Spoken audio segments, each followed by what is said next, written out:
महामंत्री। जी महाराज। आप हमारा संदेश लेकर आश्रम में जाइए। हम महर्षि अत्रि और देवी अनुसुईया को आदर सहित अपनी राज्यसभा में देखना चाहते हैं। परंतु राजन, तुम उन्हें यहाँ क्यों बुलाना चाहते हो? अपनी मनोकामना की पूर्ति के लिए। मनोकामना? जो सती सूर्य को उदय होने की आज्ञा दे सकती है, ब्रह्मा विष्णु महेश को बालक बना सकती है, वो क्या मुझे अमृत तो नहीं दिला सकती? महर्षि अत्रि और देवी अनुसुईया को हमारी मनोकामना पूरी करने के लिए यहां आना ही होगा। हाँ, आना ही होगा। महाराज कृतिवेर्य, तुम्हारी बातों में अहंकार का प्रदर्शन हो रहा है और शक्ति का अहंकार विनाश को निमंत्रण देता है। हाँ। इस प्रकार उनके प्रति अहम भाव दिखाना और स्वार्थपूर्ण व्यवहार करना शुभ लक्षण नहीं है। क्षमा करें राजगुरु, वृद्धावस्था के कारण आपको पाप पुण्य की चिंता सताने लगी है, परंतु धन और राजगुरु पद का लालच आप छोड़ नहीं पा रहे हैं। मेरे विचार में आपको ये सब छोड़ छाड़कर संन्यास ले लेना चाहिए। संन्यास ले लेना चाहिए? वो भी राजगुरु को? ये मेरा नहीं, इस राजगुरु पद का अपमान है। मैं इसी समय इस पद का त्याग करता हूं। धिक्कार है राजन तुम्हारे शासन पर। ठहरो राजगुरु। राजा कृतवीर ने अपने राज्य में विद्रोह को कभी पनपने नहीं दिया है। मष्मती के इस राज्य में विद्रोह का एक ही दंड है, मृत्युदंड। हाँ, मृत्युदंड। राजगुरु,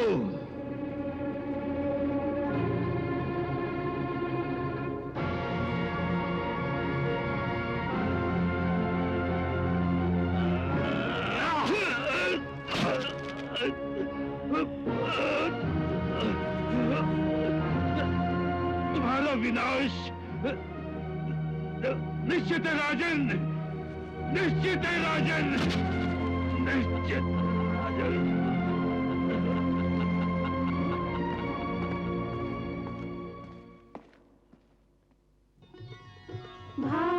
भाग्यवती तिथि आई है, अनुसुईया की गोद भराई है।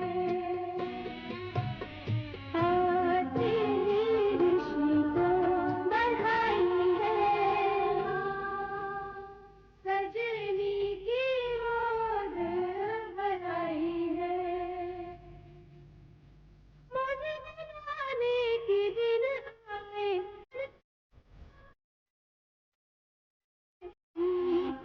बड़ी सुखदाई है, अनुसुईया की गोद भराई है।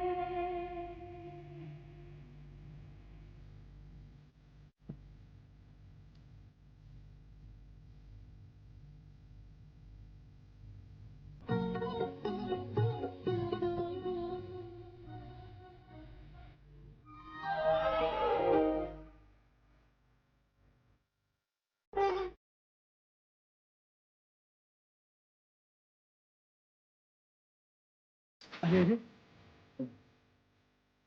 ये क्या कर रही है देवी? अपने परब्रह्म का आशीर्वाद ले रही हूँ स्वामी। आप तो तीनों लोगों को आशीर्वाद देंगी, प्राणियों से लेकर देवता तक आपके चरणों में शीश झुकाएंगे। भगवान की लीला को शत शत प्रणाम। कहां आपकी गोद सूनी थी, और अब जब जीवन में पहली बार मां बनने जा रही हैं, तो किसकी मां?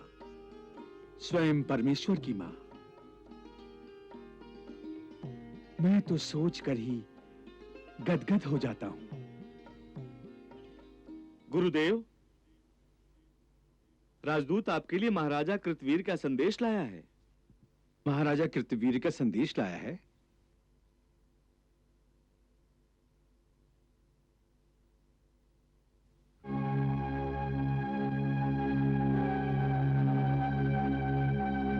और हमें कितनी प्रतीक्षा करनी होगी? आप हमें अत्रि ऋषि का आश्रम बताइए कहाँ है। हम स्वयं जाकर महाराज का संदेश उनको दे देंगे। अत्रि गुरुदेव पधार रहे हैं।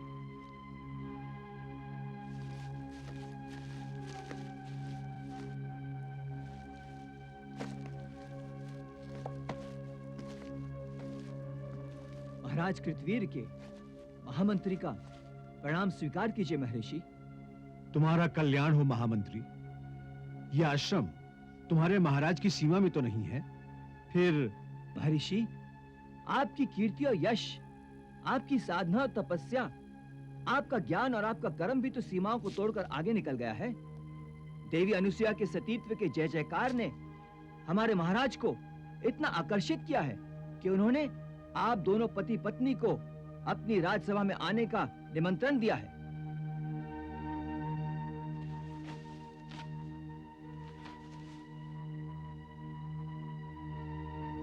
पढ़ो, क्या संदेश भेजा है महाराज ने?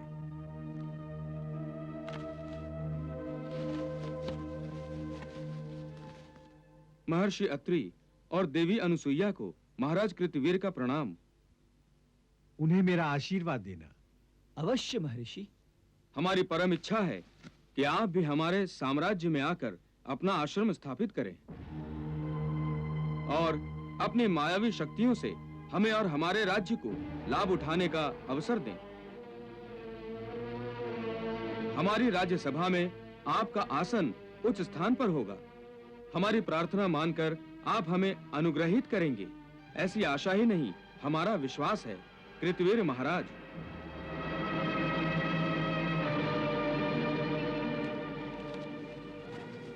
अपने महाराज को मेरा आशीर्वाद देते हुए कहना कि जो साधु होते हैं उनका आचरण विचित्र होता है।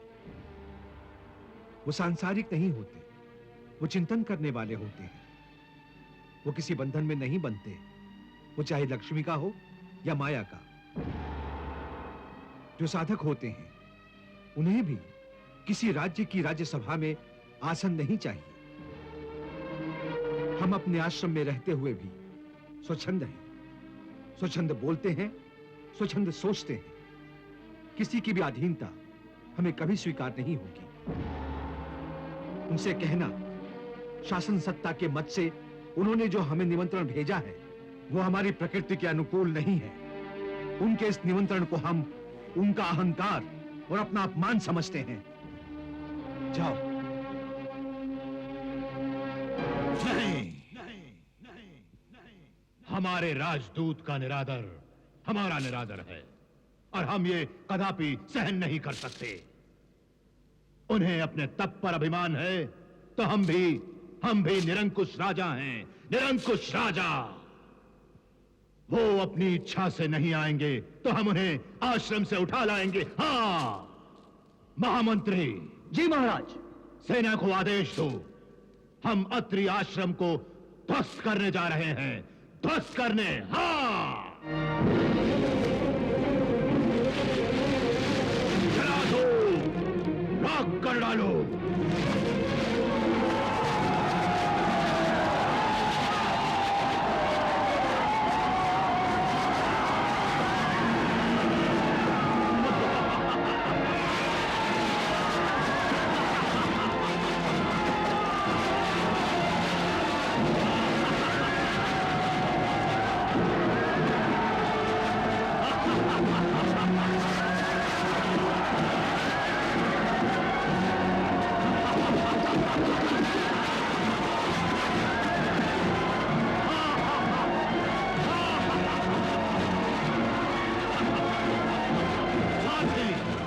आगे ले चलो आश्रम की ओर।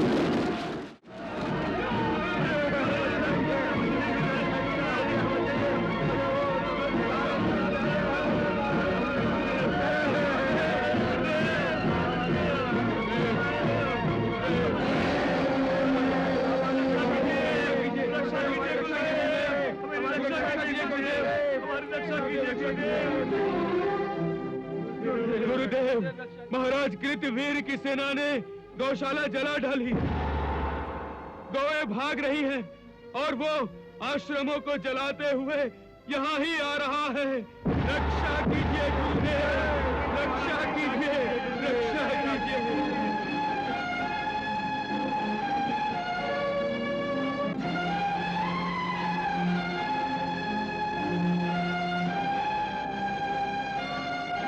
वहीं पे रुक जाओ।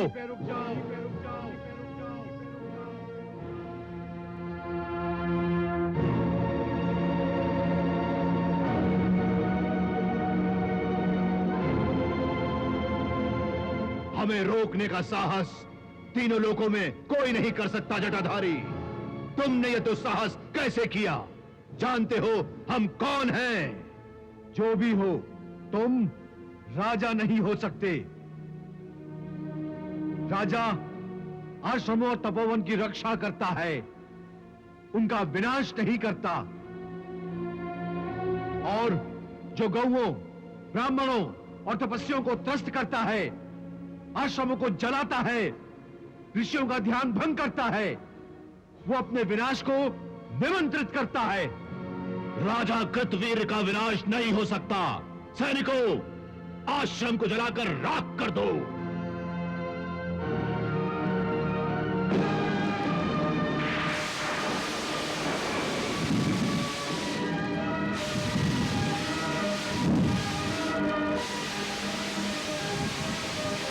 सन्यासी होते हुए माया का प्रयोग करता है। हाँ, तू जानता नहीं हम कितने बड़े मायावी हैं। हाँ।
ये मत समझ हम तेरी माया से भयभीत होकर लौट जाएंगे। राजा कृतवीर जो निश्चय कर लेता है उसे पूरा किए बिना नहीं लौटता। हाँ! शांत चित्त होकर नहीं जाओगे तो तुम्हें ब्रह्मज्ञानियों के दंड का भोगना होगा। हम राजा हैं, राजा। अरे दंड देने का अधिकार केवल हमें है, हमें, तुम जैसे आश्रम वासियों को नहीं। हम तेरी स्त्री को बलात् ले जाएंगे। हम देखते हैं कौन रोकता है हमें। हाँ! कृतवीर्य, अपनी शक्ति पर, अपने बल पर इतना घमंड, इतना अहंकार। जिन ऋषि मुनियों के तपोबल पर राज्य की सुरक्षा निर्भर होती है, उनका इतना भयंकर अपमान। हाँ! कृतवीर्य, मैं ब्रह्मपुत्र अत्रेय तुम्हें श्राप देता हूं। इस शक्ति और बल के कारण तुम उन्मत्त और दुराचारी होकर इस पवित्र आश्रम में आतंक मचा रहे हो। ऋषि मुनि, ब्राह्मणों और तपस्वियों के सामने शक्ति का घृणास्पद प्रदर्शन कर रहे हो, तो तुम एक ब्राह्मण के ही सामने शक्तिहीन हो जाओगे। एक ब्राह्मण ही तुम्हारे जैसे आसवी प्रवृत्ति वाले क्षत्रियों का विनाश करेगा, इस पृथ्वी को क्षत्रिय विहीन कर देगा।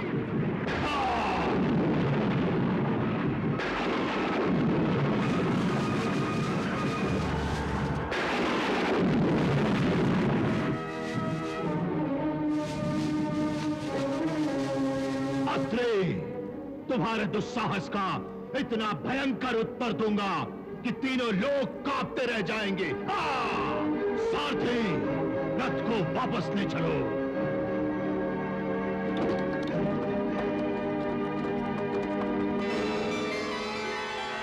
प्रणाम पिताश्री।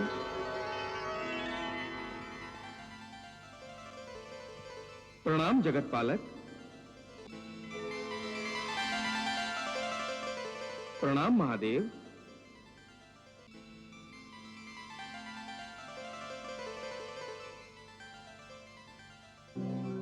आज आप बहुत चिंतित दिखाई दे रहे हैं देवर्षि। हाँ, इसी कारण तो आज हमारे कानों को देवर्षि नारद का नारायण नारायण सुनने को नहीं मिला। ये सब आपके मनमोहक रूप के कारण हुआ है प्रभु। आपका साक्षात होते ही मैं आपके रूप पर ऐसा मोहित हुआ कि वाणी मूक हो गई और जीवा हिलना भूल गई। नहीं महादेव नहीं, इन्हें दंडित मत कीजिएगा, अन्यथा ये भय के मारे लड़खड़ाकर कुछ का कुछ बोलने लगेगी। हे त्रिदेवो, ये नारद आपसे क्षमा प्रार्थी है।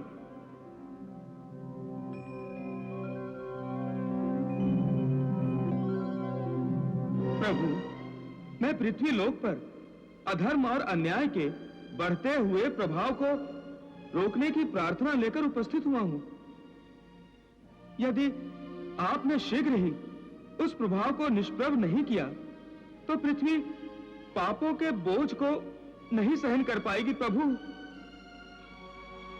और हे त्रिदेवो, यदि स्थिति ऐसी ही रही तो पृथ्वी वासियों का परमेश्वर पर से विश्वास ही उठ जाएगा। वो यही सोचेंगे कि कृतवीर जैसे असुरों से अब उनकी रक्षा कोई नहीं कर सकता। इसीलिए हे जगत नियंताओं, महासती अनुसुईया को आपके दिए हुए वरदान के फलीभूत होने का समय आ गया है। सृष्टि कल्याण के लिए अब आप अवतार लीजिए प्रभु, अवतार लीजिए, अवतार लीजिए ब्रह्मदेव, अवतार लीजिए जगन्नाथ, अवतार लीजिए महादेव, अवतार लीजिए।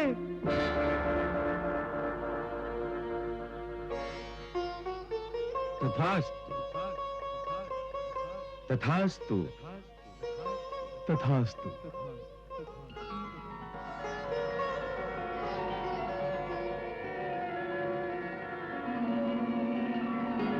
ब्रह्मदेव से तेज आया, अनुसुईया के तन में समाया।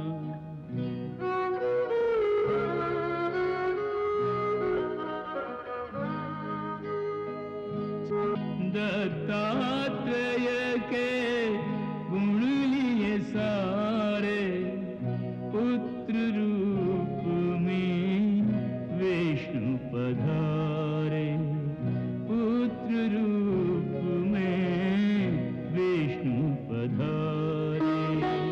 दुर्वासा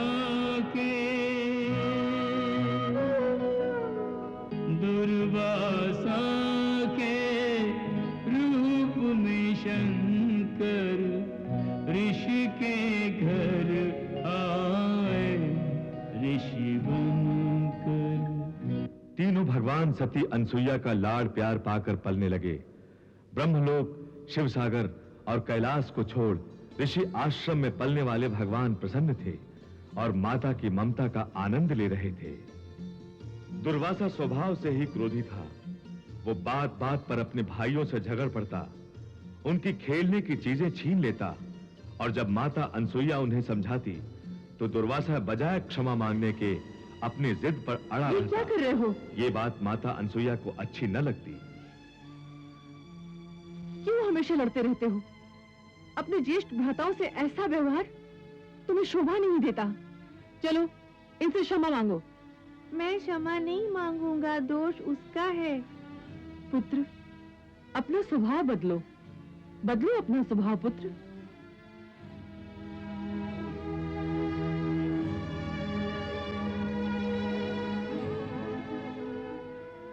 स्वामी, अब मेरा कार्य संपूर्ण हुआ। आप इन तीनों को शिक्षा प्रदान करें। अवश्य देवी। जब व्रत और ज्ञान की शिक्षा प्राप्त करते हुए तीनों बड़े हुए, युवा अवस्था में आकर ज्येष्ठ पुत्र चंद्रमस को अपने लोक की याद सताने लगी और उन्होंने माता अनसुईया से अपनी इच्छा प्रकट की। मां, मैं यहाँ पृथ्वीलोक में नहीं रहना चाहता, मैं ब्रह्मलोक जाना चाहता हूँ। कभी नहीं। फिर कभी अपने होठों से इस आश्रम को छोड़कर जाने की बात भी मत करना। तुमने ये सोचा भी कैसे? क्या नहीं मिलता तुम्हें यहाँ? किस पदार्थ की कमी है इस आश्रम में? कोई कमी नहीं है माताश्री, परंतु मेरा मन। महर्षि, क्या आपने अभी तक अपने पुत्रों को मन के बारे में कोई शिक्षा नहीं दी? दी है माताश्री। मन की चंचलता समझाई है पिताश्री ने हमें। चंद्रमस, मन को वश में रखना सीखो पुत्र। मन तो प्रातः सायं तुम्हें भटकाएगा। आज जो तुम्हें आश्रम से दूर ले जाना चाहता है, कल वो तुम्हें ब्रह्मलोक से दूर ले जाना चाहेगा। तो क्या यूं ही सारा जन्म भटकते रहोगे? मैं फिर से कभी नहीं कहूंगी तुम्हें, तुम इस आश्रम से कहीं नहीं जाओगे। जाओ, तीनों जाके सो जाओ। प्रातः उठकर यज्ञ के लिए समिधाएं लेने जाना है तुम्हें। प्रणाम माताश्री। प्रणाम पिताश्री।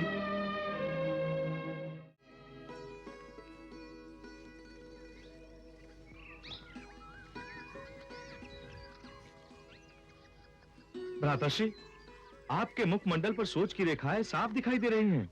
क्या रात में माताश्री द्वारा डांटे जाने का प्रभाव है ये? मेरा मन बहुत विचलित है, मैं रात भर सो भी नहीं पाया। यहाँ पृथ्वीलोक पर मुझे कुछ अच्छा नहीं लग रहा। भ्राताश्री, माताश्री यदि आपके आश्रम छोड़कर जाने में प्रसन्न नहीं है, तो उनकी अवज्ञा नहीं करनी चाहिए। ये अवज्ञा नहीं है अनुज। ये अवज्ञा नहीं तो और क्या है? माँ की आज्ञा का पालन करना हमारा कर्तव्य है। उनकी आज्ञा के विरुद्ध कोई भी कार्य करना उनकी अवज्ञा, उनका अपमान है। परंतु अनुज, यहाँ मेरा मन नहीं लग रहा है। ये तो अपने आप को भी धोखा देना हुआ और माताश्री को भी धोखा देना हुआ। नहीं भ्राताश्री, माँ से धोखा मैं सहन नहीं कर सकता। मैं माँ को दुखी नहीं देख सकता। परंतु अनुज, मेरा यहाँ मन नहीं लग रहा है। आप यहीं रहेंगे, यहीं रहेंगे। यदि कहीं भी जाने का प्रयत्न किया तो मैं आपको श्राप दे दूंगा। नारायण नारायण नारायण नारायण। प्रणाम देवर्षि। प्रभु, इस लोक में मुझे कोई ऐसा स्थान बता दीजिए जहां जाकर मैं अपना मुंह छुपा सकूं। भगवान, आप क्यों मुझे लज्जित कर रहे हैं? मैं आपका भक्त हूं। मुझे आपका आशीर्वाद चाहिए। देवर्षि, आप जैसे ज्ञानी को क्या यह ज्ञान देना पड़ेगा कि हम तीनों इस समय मनुष्य के अवतार हैं? मुझे अपने क्रोधावतार के दर्शन मत कराइए, महादेव के अंशावतार। प्रभु, मैं तो आपके सन्मुख कभी आंख ऊंची करके भी बात नहीं करता, देखता भी नहीं। देखिए देखिए, मेरा रोम रोम कैसे कांप रहा है। प्रभु, अपनी कृपा दृष्टि मुझ पर बनाए रखिए। देवर्षि, आप तो सभी प्राणियों के, देवताओं के शुभ चिंतक हैं। सभी आप पर स्नेह रखते हैं। आपके दर्शन पाते ही सभी के मुखमंडल पर प्रसन्नता के भाव आ जाते हैं। अर्थात आप मुझे इस लोक जगत का विदूषक समझते हैं, हास्य अभिनेता समझते हैं। नारायण नारायण। ठीक है, चलिए, जैसी आपकी इच्छा प्रभु, जैसी आपकी इच्छा। किंतु प्रभु, आप भले ही मनुष्य अवतार में हैं, किंतु मैं आपका सत्य स्वरूप जानता हूं। अतः आप मुझे अपना आशीर्वाद दीजिए।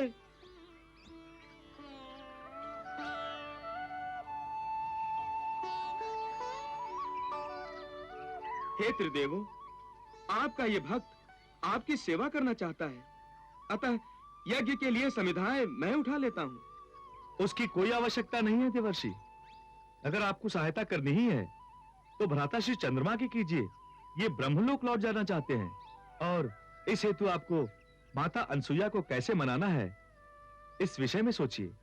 नारायण नारायण। अच्छा, अब समझ में आई सारी बात। मैं भी कहूं मैं यहाँ क्यों आया? अवश्य आप तीनों की दी हुई प्रेरणा ही मुझे आपके सम्मुख खींच लाई है। आपकी लीला को प्रणाम प्रभु, प्रणाम। आप भी क्या क्या काम कराते हैं अपने इस छोटे से नारद से, हैं?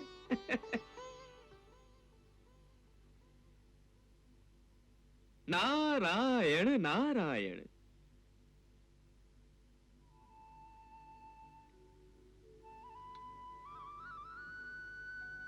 प्रणाम भाभी माँ। कल्याण मस्तु। प्रसाद लीजिए देवर्षि। आहा, मेरा सौभाग्य। ओहो, जय हो। देवर्षि, आप नारायण का जितना जाप करते हैं, लगता है एक दिन स्वयं ही नारायण बन जाएंगे। नारायण नारायण। भाभी माँ, आप स्पष्ट कह दीजिए ना कि मैं आपके आश्रम से बाहर चला जाऊं। नारायण नारायण। मुझसे ऐसी कौन सी भूल हो गई भाभी माँ, जो आप मुझे बताकर नहीं, जताकर मेरे कान खींच रही हैं? लाइए जगत माता, मुझे अपने चरणों की धूली से अपने मस्तक को सुशोभित कर लेने दीजिए।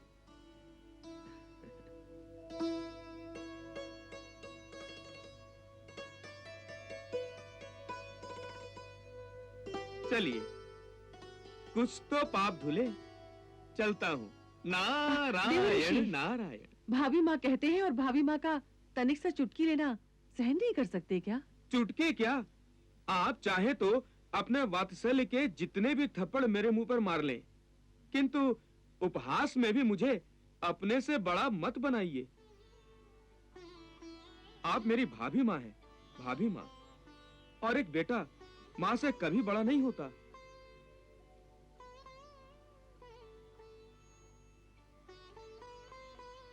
ये क्या देवर जी, आपको इस प्रकार भावुक देखकर आपके भक्त क्या सोचेंगे? वे आपके इस भीगी आंखों वाले रूप से अपरिचित हैं। उन्हें तो आपका आंखें मटकाते हुए और हंसते हुए नारायण नारायण बोलने वाला रूप ही आनंदित करता है। ये भावनाओं का खेल आप हम पृथ्वीवासियों के लिए ही रहने दीजिए।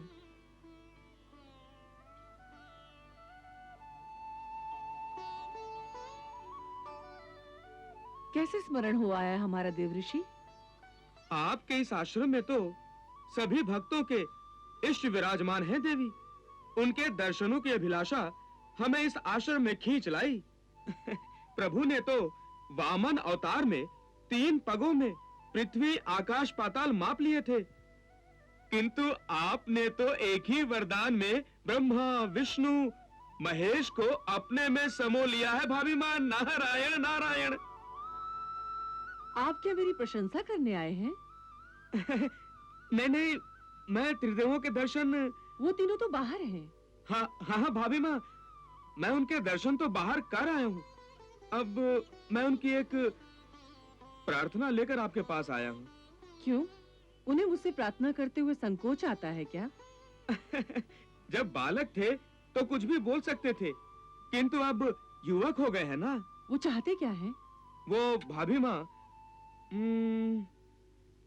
यदि पृथ्वी स्वर्ग और पाताल मिलकर तीनों एक ही लोक हुआ तो? मुझे कोई आश्चर्य नहीं होगा। और यदि देवी लक्ष्मी, देवी पार्वती और देवी सरस्वती दत्तात्रेय, दुर्वासा और चंद्र के लिए मनुष्य अवतार लेना चाहे तो? वो तो उन्हें लेना ही होगा। और यदि आपके दत्तात्रेय, दुर्वासा और चंद्र अपने लोकों में लौट जाना चाहे तो? ये भी स्वाभाविक है देवऋषि। इसमें क्या कहा आपने देवऋषि? वे तीनों अपने लोक लौट जाना चाहते हैं? तीनों नहीं, केवल चंद्र ब्रह्मलोक लौट जाना चाहते हैं माते। नहीं, ये संभव नहीं। मैंने उसे पहले ही कहा था, ये नहीं हो सकता। वो नहीं जा सकता। मैं उसे नहीं जाने दूंगी, नहीं जाने दूंगी उसे।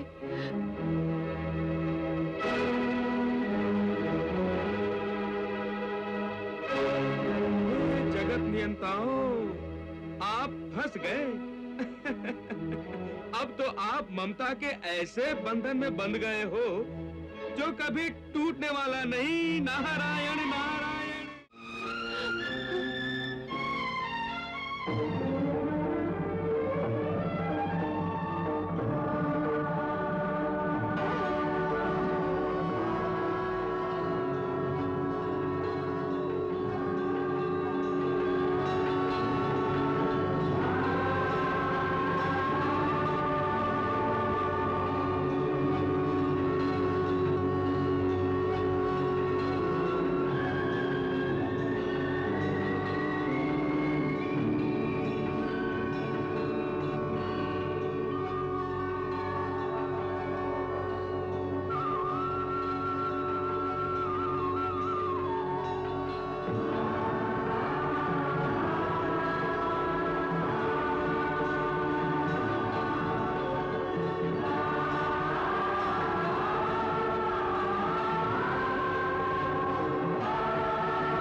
प्रणाम त्रिदेव।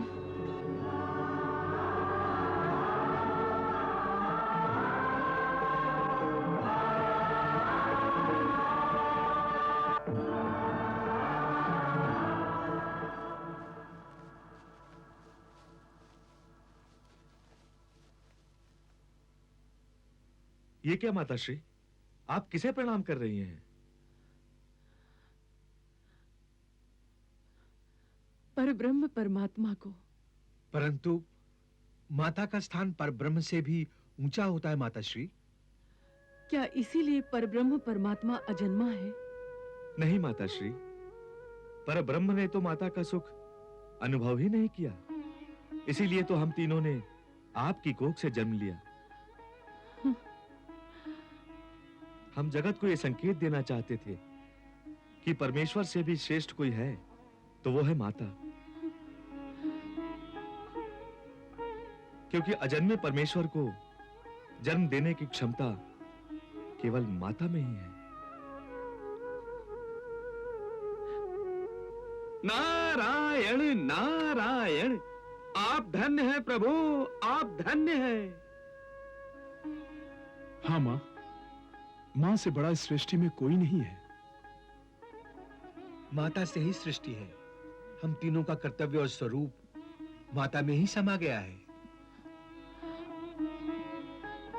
सुर हो या असुर, दैत्य हो या देवता, दानव हो या मानव, माता हर किसी के लिए पूजनीय है, वंदनीय है, क्योंकि माता ही माता, पिता और धाता है। जो कोई भी अपनी माता की पूजा करता है तो उसे परमपिता ब्रह्मदेव, भगवान विष्णु, महादेव शिव शंकर, इन तीनों देवों की पूजा का पुण्य मिलता है। इसीलिए क्या आप तीनों अपनी माता का त्याग करके अपने अपने लोक लौट जाना चाहते हैं?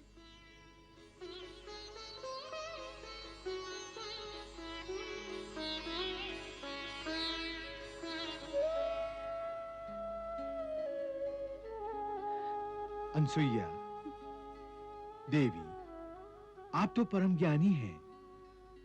भावुक होना आपको शोभा नहीं देता। आप तो जानती हैं, जब जब जिस जिस कार्य के लिए पृथ्वी लोक पर अवतार हुए हैं, वो कार्य पूरा होते ही पृथ्वी लोक छोड़ देते हैं। चंद्रमा तो परब्रह्म का सात्विक गुण है, जो सदा ही ऊपर रहता है।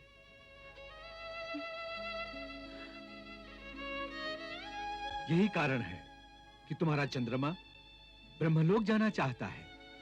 वो पृथ्वी लोक पर रह ही नहीं सकता। अतः देवी, आप अपने ज्येष्ठ पुत्र चंद्र को अपनी माता के बंधन से मुक्त करके उसे ब्रह्मलोक जाने की अनुमति दे दें।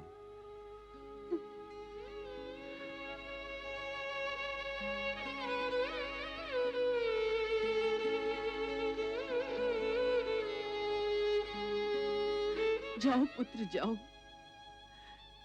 तुम्हें मैंने अनुमति दी। मैंने तुम्हें अपनी ममता के बंधन से मुक्त किया। जाओ देवलोक जाके अपनी इच्छा की पूर्ति करो। तुम्हें तुम्हारी माँ का आशीर्वाद है। जाओ पुत्र।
सूर्यदेव, वो देखो, महर्षि अत्रि का पुत्र आ रहा है।